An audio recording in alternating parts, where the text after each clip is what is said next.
It's time to start checking that calendar. It's about that time because the NBA draft is about 2 weeks away. And you know what that means? We're focusing in on the draft talk here over Locked On Grizzlies. And specifically today, we're going to talk about wings because wings is one of the deepest positions in this NBA draft, and the Grizzlies could use a couple. So let's talk about it coming up on Locked On Grizzlies. You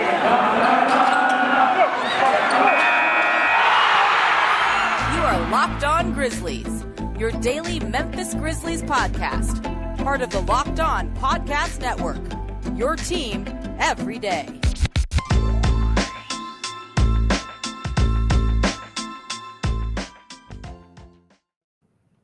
What's going on, everyone? Welcome back to Locked On Grizzlies. I am your host, Damichael Cole, beat writer for the Commercial Appeal in Memphis, Tennessee.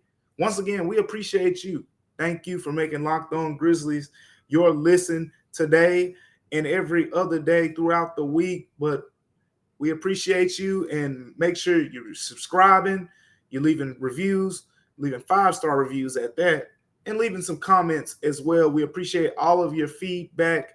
And on top of that, make sure you're listening to Locked On Grizzlies wherever you get your podcasts. You go put in on Google right now where to listen to podcasts, and I guarantee you one of those options, all of those options, most of those options will have Locked On Grizzlies on it. So stay tuned to everything we're doing here, me and my partner Sean Coleman, everything in Locked On Grizzlies. But right now, we're focusing in on this off-season talk. And a lot of that is free agency. A lot of that is, player retention, because you got some interesting situations on this team with players who are currently under contract as well. But the next thing, the next big date coming up for the Grizzlies is the NBA draft. The NBA draft is June 23rd, so we're looking at about 2 weeks from now. And the Grizzlies have 3 picks in that draft. They have the 22nd, 29th, and the 47th pick in the NBA draft. And we talked about it, me and Sean have talked about, with the situation that the Grizzlies are in, they may not necessarily need to bring in 3 younger players. That's usually the case when a team has as much established depth as the Grizzlies have. And right now, you're talking about under contract, the entire starting lineup. Ja Morant, Desmond Bane, Dylan Brooks, Jaren Jackson Jr., Steven Adams. The entire starting lineup from last season is under contract. What about players who had big roles off the bench? DeAnthony Melton, Brandon Clark, John Conchar, Xavier Tillman. It's a lot to work with here. Your biggest free agents are Tyus Jones and Kyle Anderson. So with that being said, 3 draft picks, you may need all 3 of them, but the situation that the Grizzlies are in, the win now mode, they have the option at least to be flexible, to move around across the board however they want to. So today, we're going to focus on one group, and that's the wings. Why the wings? Well, if you think about in the NBA right now, modern NBA is more about positionless basketball than it's ever been before. You go back to the 90s, you go back to the 80s, you go back to even the early 2000s. Point guard was its own position. Shooting guard was its own position. Small forward, power forward, center. In today's NBA, you have some point guards, you have the Chris Pauls out there, you have the Tyus Jones out there, but you also have those guys who are hybrid scorers, more like combo guards, but they're play on the ball more, a la Ja Morant, Derrick Rose when he came in the league, coming from the University of Memphis, Damian Lillard, and Steph Curry, and all of these guys, Kyrie Irving, the list goes on. Then at center, you have the centers. You have the traditional big men. You have the Anthony Davis out there. You have the Nikola Jokic. You have the Joel Embiid. You have the DeAndre Ayton, even Adams. But in between there, that 2, 3, 4 grouping, there isn't much variance around those positions. And it's mainly the 2 and the 3. The 4 is become mainly a stretch position in today's NBA. But the 2 and the 3 have become interchangeable positions. Just look no further than the Grizzlies. Desmond Bane played some shooting guard this year. He also played some small ball, small forward, as we saw in the playoffs against the Timberwolves. Dylan Brooks started last season at shooting guard. This season, with the emergence of Desmond Bane, small forward. The list goes on. Kyle Anderson played a lot of power forward this season, but we also saw him start some games at small forward as well. Wings are so important because they're versatile, they're interchangeable. Look at some of the better wings in the NBA. Kawhi Leonard, we see him playing the three, the small forward position a lot, but he can go down to the small ball power forward role as well. LeBron James, same thing. Paul George started his career off playing shooting guard, then he evolved more into playing small forward and even goes back to playing shooting guard from time to time. That has become, being a great wing player has become such an important aspect to the modern NBA. And there are a lot of wings in this draft that the Grizzlies can go out there and see what fits this team. So what we're going to do is we're going to start with the realistic scenario in terms of how the Grizzlies can move up and go get someone. And then we'll go down into what players should be available right now and where the Grizzlies are currently picking. And then we'll throw a couple second round or late first projected players in there as well. Because as we've seen in the past with Desmond Bane and Brandon Clark, the Grizzlies can hit on those players. So we want to make sure we cover those players here on Locked On Grizzlies. But the first player that we're going to talk about is a guy who's projected to go top 10 on most mock drafts, and that's AJ Griffin. I'm not going to talk too long about AJ Griffin because, again, this is the guy who is more of the unrealistically realistic scenario, if that makes sense. This is the guy that you're going to have to trade up potentially into the top 10, potentially into the early teens, 11, 12, if he falls that far, to go get. AJ Griffin, guy out of Duke, 6'6", 225 pounds, smooth stroke. I really like him as a prospect. And here's the thing about AJ Griffin. You look at the raw numbers, over 10 points per game, only 24 minutes per game. He played on a loaded Duke team. And what I mean by that is he just didn't get a lot of shots. He wasn't relied on to be the main guy. And we've seen that over the course of history in the NBA draft, where guys were on teams, where in college they were playing more of a role, and then they get to the NBA and they find some stardom when the ball is put in their hands a little bit more and they're asked to pick up a bigger responsibility. One guy who came to mind for me, and I'm not comping their games, AJ Griffin and this guy. This just was an example in terms of productivity in college and to what potentially could happen in the NBA. Devin Booker. Most of you will remember Devin Booker played at Kentucky in college, 2015 team, 38-0. They had two starting fives. Starting lineup had guys like Andrew Harrison and Aaron Harrison, the Harrison twins. They had Trey Lyles in that starting lineup. They had Willie Cauley-Stein, and they had Karl Anthony Towns. So what's that? 3 for sure first-round picks between Lyles, Cauley-Stein, and Karl Anthony Towns. I know that the Harrison twins got drafted I believe in the second round. One of them went in the second round for sure. But with that being said, Devin Booker off the bench, Tyler Ulis off the bench, Dakari Johnson, who was a 5-star recruit as well, came off the bench. Daniel Orton, who ended up being, a late first round selection as well, came off the bench. That team had so much talent, and basically Devin Booker ended up averaging 10 points a game. Griffin, 10.4 points a game. Devin Booker played 21 minutes per game. AJ Griffin, 24 minutes per game. Devin Booker shot 41% from 3, 47% from the field. AJ Griffin, 44.7% from 3, 49% from the field. Productivity-wise, in college, they line up very similarly. I saw AJ Griffin for the first time in Bartlett, Tennessee last year. When he was a high school senior, he played in the Allen Iverson Classic. And then I said, Duke has something in that guy. That's a guy that's going to be one and done. I mean, the footwork was very, in that, that typical Duke wing. That's what I thought when I saw him. I thought, oh, you saw Justice Winslow? Who? Okay, Grizzlies fans, calm down. Justice Winslow was a top player coming out of college. We're not talking about what he did with the Grizzlies. Yeah, Justin Winslow, Brandon Ingram, Jason Tatum, and then I was like, would you look at that? Another guy who's going to be a high top first round pick. And that's what he is.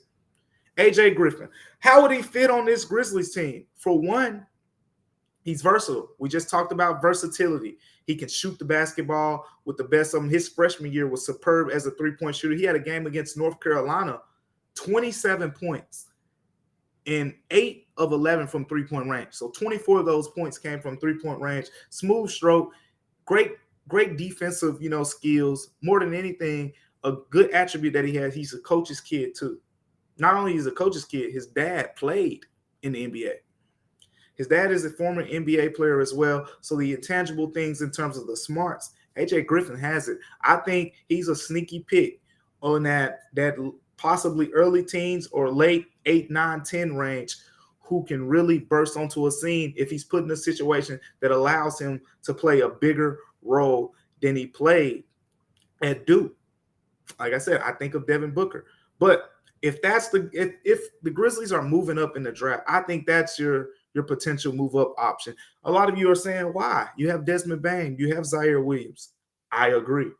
But as we just said, wings are interchangeable in the NBA.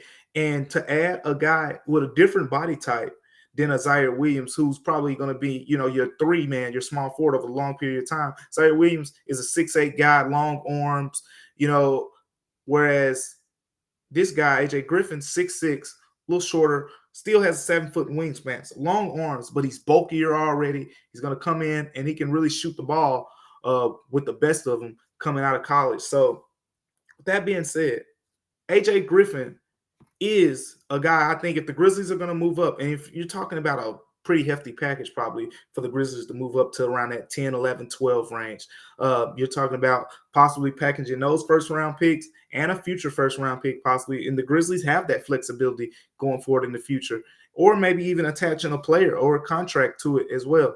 So, again, AJ Griffin, this is your unlikely scenario, but it is possible. So coming up next, we're going to talk about some players who should fall right into the laps of where the Grizzlies are currently picking late in the first round. But before we get to that, I want to talk to you about Sakara, because Sakara it's a wellness company anchored in food that depends on medicine, and they have a mission to nourish your body through the power of plants. See, if you want to feel your best, feeling your best always is going to start with what you eat. Get you some good sleep too, but Sakara helps you live a healthy, balanced lifestyle with a delicious, plant-rich, and transformational nutrition that builds a foundation for living in your best body. See, these days, true radiance starts on your plate, and Sakara is made with a high-quality organic ingredients, and its plant-rich transformative nutrition programs are expertly designed to deliver real results. And I'm talking about reduced bloat and ease digestion that'll clear skin and boost your energy and your mood. So let me tell you a little bit more about Sakara, because there is a clear-cut way for the Locked On viewers to get your hands on it. Right now, Sakara is offering our listeners 20% off their first order when they go to sakara.com/lockedon20. So all you have to do right now is go to sakara.com/lockedon20, or you can enter the code LOCKEDON20 when you're checking out on sakara.com. That's sakara.com. Put in the code LOCKEDON20 and you will get your access. And also, we appreciate you, Locked On viewers, for tuning in, and we can't thank you enough, for constantly listening. But we have a request for you. We have an important favor that we want to ask our Locked On viewers. See, we've put together a survey so we can learn more about the listeners like you. What do you like? What do you like about the podcast? What's your favorite Locked On podcast? We want to make it even better. This is your opportunity to tell us what you like and don't like about the Locked On podcast. So go to lockedonpodcast.com/survey right now to get started. It won't take long, and everyone that completes the survey can qualify for a chance to win one of 10 100 Ticketmaster gift cards. You heard me right. If you go take that survey, that won't even take long. You qualify for the chance to win one of 10 $100 Ticketmaster gift cards. So this is to take our audience survey. You have to go to lockedonpodcast.com/survey. Again, to take this, you go to lockedonpodcast.com/survey. So the next grouping of players that we're going to talk about are projected to go in the mid to late first round. And then we have two guys that I want to talk about here. And one of them is another Duke guy, ironically, because these Duke guys, they wings grow on trees over there at Duke. Wendell Moore.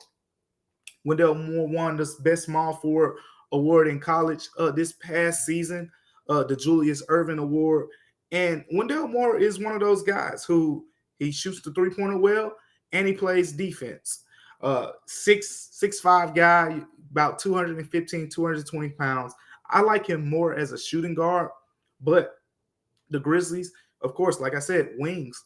He can play the 2, he can play the 3, but let's just talk about the progression of Wendell Moore, because I like to see this at the collegiate level. This is how you know a player is working on his game.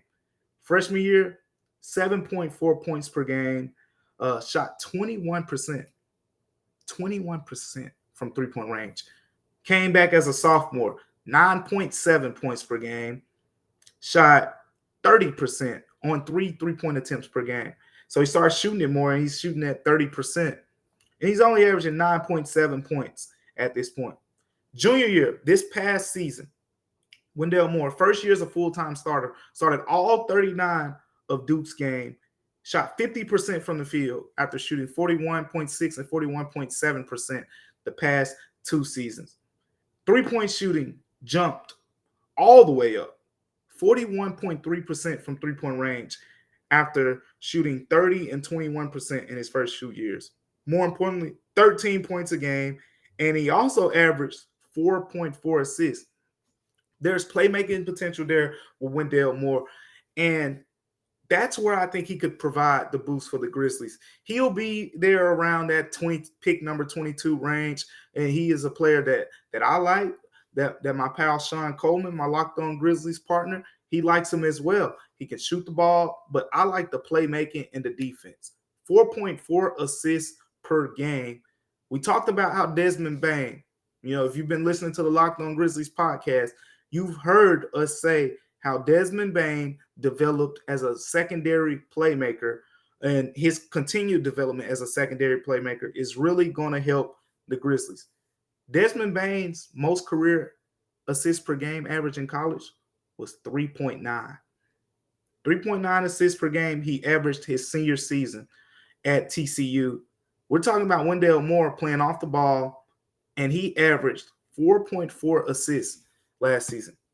This is big for this Grizzlies team. We've seen how Ja Morant's athleticism can be taken advantage of when he's off the ball. Back cuts, V cuts, all type of other ways you can get him the ball in easier situations when defenses decide to load up, kind of like the Timberwolves did to try to take away his driving ability. You need those secondary playmakers. And Desmond Bane's continued growth there, and adding a guy like Wendell Moore, because that's one thing that Wendell Moore is likely to give you that we haven't really seen much of from Zaire Williams. Zaire Williams averaged 2.2 assists in his one season at Stanford, and he averaged 2.9 turnovers. Wendell Moore, you go back to his freshman year, he averaged 1.9 assists, and he also averaged over 2 turnovers as well. So he's an older player coming in, should be better prepared. But that's one player that I think the Grizzlies in that 22 to 29 range, Wendell Moore is a player to keep your eye on, a guy out of Duke. Here's another one, Caleb Houston. Caleb Houston from Michigan, shooter. He's a shooter. Caleb Houston, I watched him in high school at the prep level. He played for Montverde. And the thing about Caleb Houston that stood out immediately when he got to the collegiate level, is he kept shooting, bad game, good game, regardless. And you throw the overall numbers. For me, as an evaluator, when I'm looking at is he shot 5 3-point attempts per game, a lot of really good looks, 35.5% from 3-point range. So you're wondering why he shot that many attempts. Go back and look at the Michigan games. Juwan Howard drew up a lot of those shot attempts for him. There was a lot of drive and kick opportunities for him as well. They wanted him to shoot that much. That's because he was showcasing it in practice. He showcased it coming out of high school. He was one of the top, shooters then, and he's one of the top shooters in this draft. He has range. He has a nice release. He averaged 10 points per game this past season at Michigan, 4 rebounds, 1.4 assists. So didn't offer much outside of the shooting. And overall from the field, 38% shooting because of his 8 field goal attempts, 5 were from the 3-point line. So if you draft this guy, you're banking on him to start off in a Kyle Korver, early Mike Miller, or Mike Dunleavy, that type of role, early in his career. But you want more. You want more because he's 6'8", 200 plus pounds. He has these long arms, and he was a top 10 recruit coming out in 2021. There is more there for Caleb Houston, but I think we saw enough in his freshman season to say this is a shooter who should be available at that pick 29. So you're talking about at pick 22, we're talking about strictly wings here. A guy like Wendell Moore could be available. And then at pick 29, there's a chance that the Grizzlies could take a shot at Caleb Houston out of Michigan. Watch some of his stuff. He's 6'8". And he has a really good stroke. We saw how the Grizzlies shooting wasn't a strength last season. This is a guy who could come in and really provide some help in that area from day one. Let me tell you some other things that can provide you some help. Before I tell you that, I want to talk to you about what's coming up next. Next, we're going to talk about these second-round guys, these guys who may be late first because these are the players who this is where GMs make their money. These are the players where GMs make their money. But before we get to that, I want to talk to you about BetOnline. As we know, betonline.net is where you go. It's your number one source for betting out there in NBA Finals. NBA Finals are tonight. And I took some quick look at some bets, and there's some good propositional bets out there with the points, rebound, and assist numbers for Steph Curry, for Draymond Green. Go check them out. Go see what you like as well. Also, the Celtics, Game 3, first game in the Garden in Boston. The Celtics are favored in this game. Some of you may like that. Personally, I'm thinking, I don't know. I'm leaning more Golden State. But BetOnline is where you go to lock it in and make that. That is your number one source for all your betting. So, again, that's betonline.net.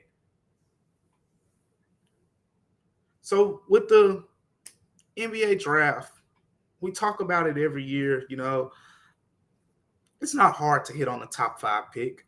I mean, of course, you're going to miss on some guys and but it's not hard because there's a particular elite group, and you're splitting hairs. When you get into the teens, it's hard. But when you get to the second round, it's a needle in a haystack.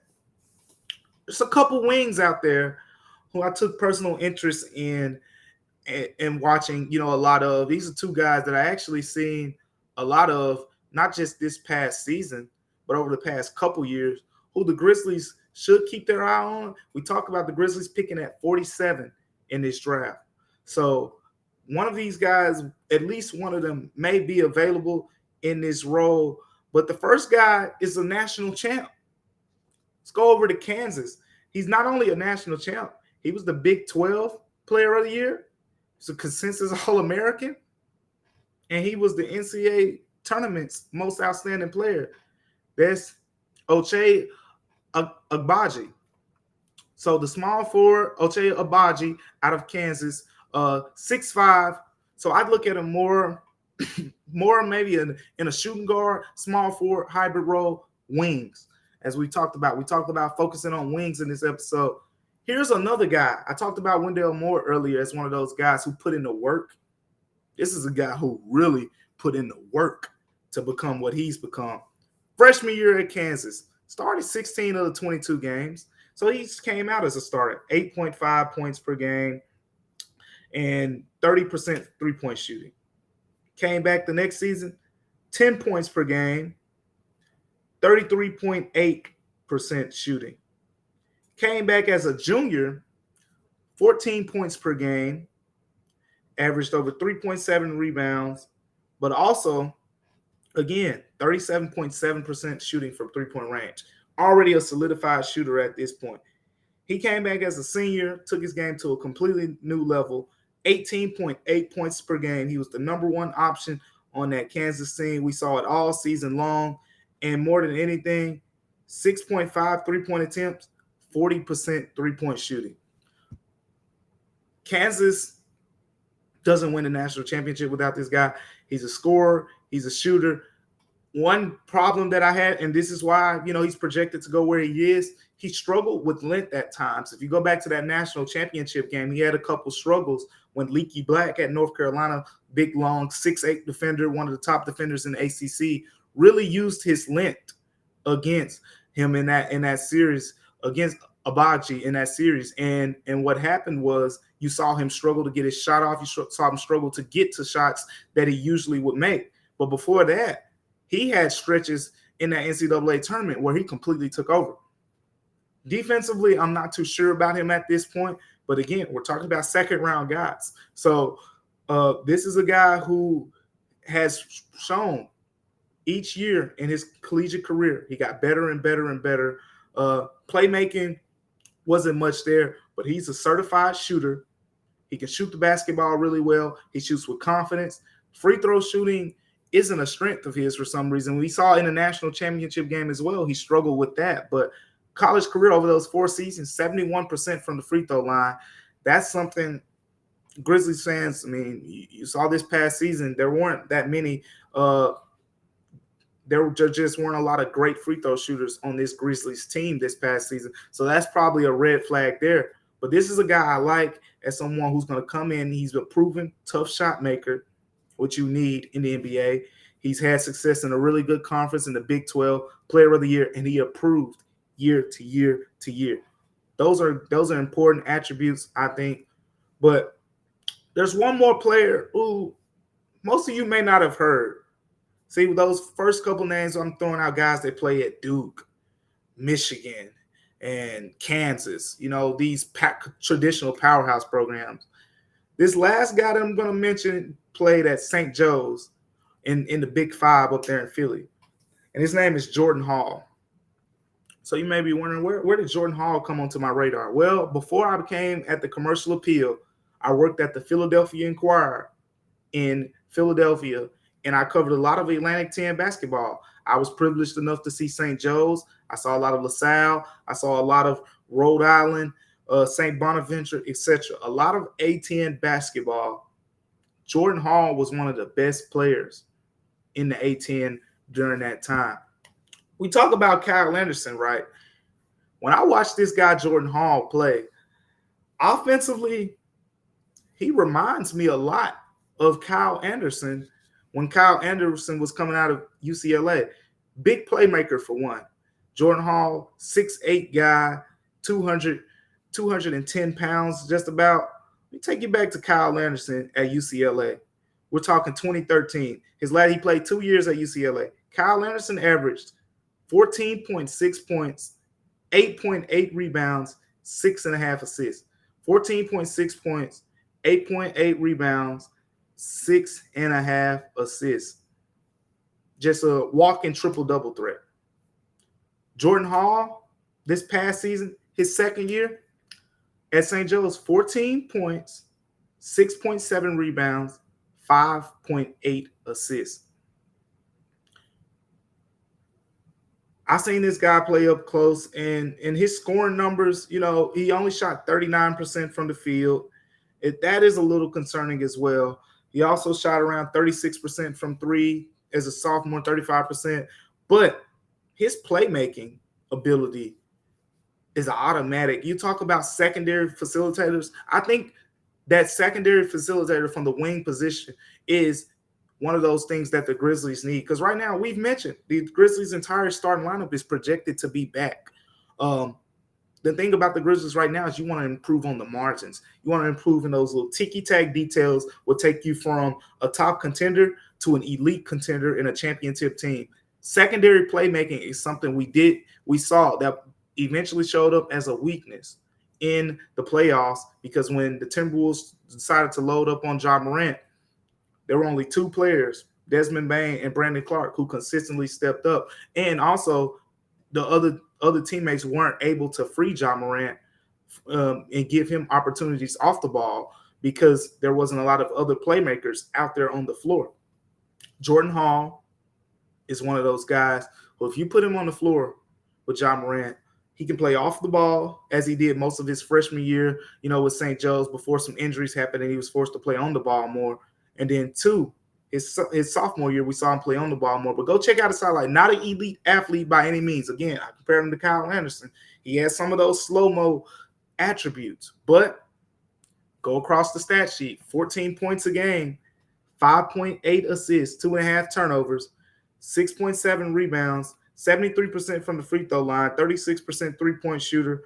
So overall, the biggest thing you want to see him improve on if he, at that next level is finishing inside the arc, because he's not, as I mentioned, not an elite athlete by any means, but someone who you could depend on to get things done from a productivity standpoint and as a secondary wing playmaker. Again, another 6'8" guy, long. I like him as a defender too. You're going to need a lot of those 6'8" big body guys who can play three, who can downsize and play the small forward. I believe as a freshman, when I was covering that St. Joe's team, he was actually projected to start, in that small forward, power forward role for St. Joe's as a freshman. So there you have it. Those are some guys that you can focus on going forward. I said AJ Griffin, if you're talking about a trade-up option. Wendell Moore is going to be right there around that 22 pick range. Caleb Houston should be available around 29. And Ochai Agbaji and Jordan Hall, one of those guys could be available at 47. A lot of options for the Grizzlies on the table. We decided to focus on the wings today because at the end of the day, you can't have enough wings. You have enough point guards. You can have enough centers. You have enough power forwards. You can't have enough interchangeable guys at the wings position when a shooting guard gets hurt and you move the small forward up to shooting guard and then you put another small forward in the lineup and all of that. Kind of how the Grizzlies did this season. We saw in those little two positions at shooting guard and small forward, we saw Kyle Anderson, John Conchar, DeAnthony Melton, Desmond Bane, and who else? Dylan Brooks. That's 5 guys right there. And I'm probably forgetting one more, but that's 5 guys that we saw get starts throughout the season at those wing positions. Pretty interchangeable. So that's a big emphasis, I think, for the Grizzlies going into this upcoming offseason. They have the picks. They have the picks to make it happen. We'll see what they end up doing. And the opportunities are endless.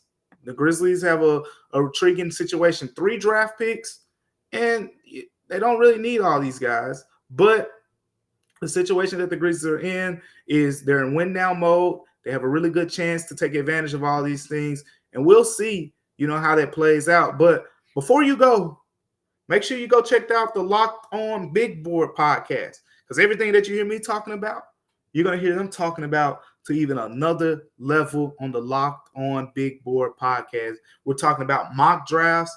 We're talking about them breaking down what players fit in certain positions. We're talking about the big board, player positional rankings, everything in between. Locked On Big Board is where you go to get the exclusive and very detailed breakdown of the upcoming NBA draft. I encourage you Grizzlies fans to go over there because you have the 22nd, the 29th, and the 47th pick. So a lot of Grizzlies talk is going to be on Locked On Big Board as well. We've already had a few Locked On listeners say that they tuned in to Locked On Big Board podcast, and they're grateful that they have because of those reasons.